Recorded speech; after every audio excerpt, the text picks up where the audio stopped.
All right, everyone, welcome back. We are here with Season 30. The Global is high ground this season. I'll be going in with Warlock, Mr. Negative, and Human Torch. I'll be taking Path 2 in Section 1 and Path 5 in Section 2. I also have a mini-boss on Boss Island.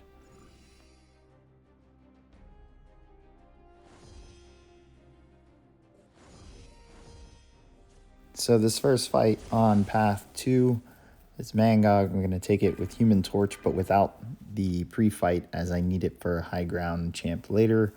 Game plan here is to stick to the strike counter rotation, which is heavy, medium, light, light, medium, light.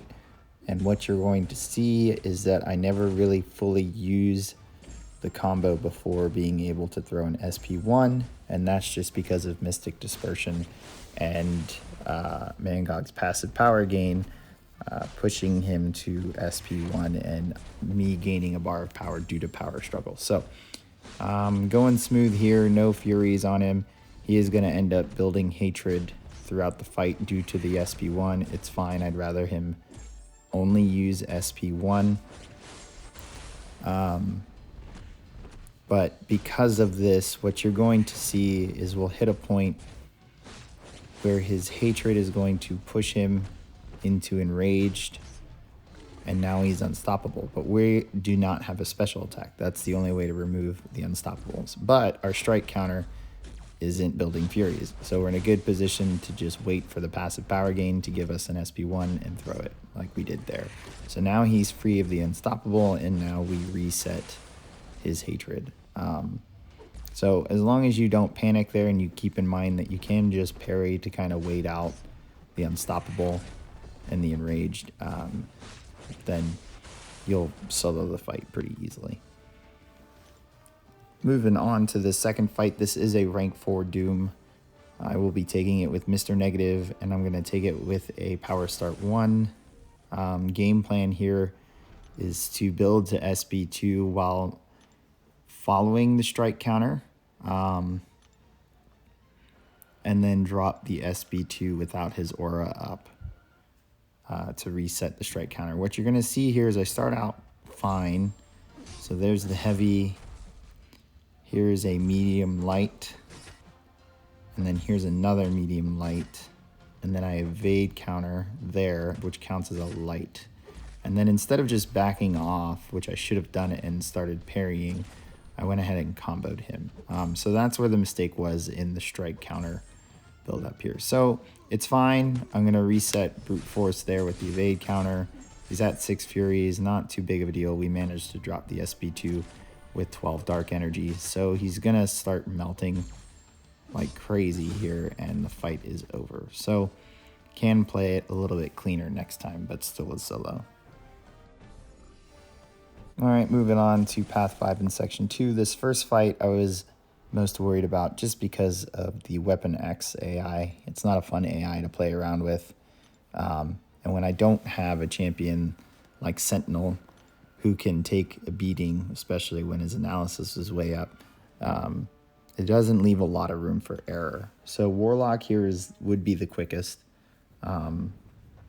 Ideally, when he's Berserk, you want to backdraft Intercept, hopefully, to remove the protection and then just cycle SB2. And you see there, I dashed back in anticipation instead of waiting, of course. He just went ahead and met me at the end of my dash back. But what you're going to notice here is I'm block baiting out a heavy, but block dex baiting, so not actually taking the blocked hit, obviously, because he's unblockable. And he's willingly throwing heavy. So that's creating openings. And now that he's out of Berserk, I'm going to try and just spam SB2s here. Now I do have tech boosts on, and you see I'm getting quite a bit of power back from those, even though the protection's up. And what you should have noticed is that I have not actually removed the protection from Ebb and Flow Intercept this entire fight. And he's pretty much done. So at about a minute, with the protection up, and Warlock handles the fight pretty easily. Obviously, it would have been a lot faster, probably 2 SB2s, if I had landed an intercept at any point, but I was more so worried about the unblockable. Next is this Mojo here, with Mr. Negative. Downside to taking Mojo here with Mr. Negative is that you're not going to rely at all on the degen damage from SP2 because of Mighty Charge. As soon as he charges in, it's going to remove all the debuffs. So you won't have the double petrify and you won't have any melting. And I thought about trying this out with throwing just SP2 instead of maybe using SP3 instead for the damage. One nice thing though is that his evade counter counts as an intercept. So it's pretty easy to remove the ebb and flow intercept here and increase Mr. Negative's damage. Now I did not mind doing a heavy there. I found out a while ago that one degen anywhere on the map from Mojo versus a max sig Mr. Negative is not going to hurt you. It's only going to heal you. So I think it did about like 280 damage and I was healing 540. So pretty safe bet. So far going pretty good, building some dark energy as we get to SP2.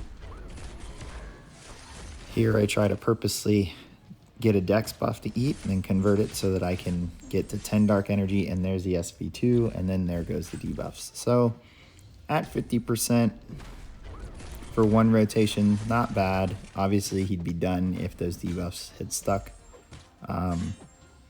Still might see what an SP3 would do with 10 plus dark energy and ebb and flow intercept fury active. So going smooth here, still trying to build to a second SP2 while building dark energy. So there's going to be a block evade counter here. He throws a heavy, so it worked. However, this next point, I think I either did it too quick. I'm totally charging a heavy there when he threw his heavy, and it just hit me. So not sure what happened there. Since he was at a distance there, decided to risk charging an evade counter since he was only at 1 bar of power. It worked out, the SP2 of course, and then I fail this SP2. Now that's doing quite a bit of damage. Luckily he was only at 3 followers, so the degen's not going to kill me with the regen offsetting it, but it did push me down a little bit lower than I would have liked. All right, and then this white Magneto on node 51, Hurt Locker and Unblockable SB1 with Power Focus 1. This is a joke of a fight for Human Torch with the pre-fight, especially when you realize that SP1 is actually not unblockable. So all you're going to see me do is aggressively parry, medium, light, medium, regardless of his power and regardless of high ground. And if he has SB1, I'm just going to continue that and block SB1 if he throws it, or try to push him, if I can, to SB2. So there it is, a blocked SB1. No big deal at all. I don't think he gets over 1 high ground charge, so no worry there either. I actually ended up dexting that one. Didn't mean to. Just kind of swiped back naturally. But as you can see, melting, absolutely melting. So this is just a joke, which was nice. It was my last fight of the war, so it's good to have a joke fight. All right, so I actually assigned, and unfortunately RBG died 4 times to their 1, which was not good. We had a little bit of a snafu, but we actually lost 9-11. Traditionally, we do get a bad start in the first 3 wars, and it's just silly. Whether it be focus or people not taking fights seriously and isolating themselves or getting themselves mentally prepared, who knows what. But it definitely wasn't because of the high ground global, which is kind of concerning. It's just an apparent lack of focus for the first war. So hopefully we don't continue the tradition of starting the season off bad into the second or third war. And hopefully we remain competitive for maybe a top 3 spot instead of hoping for dockings. But hope you enjoyed the short war. I will see you guys at War 2.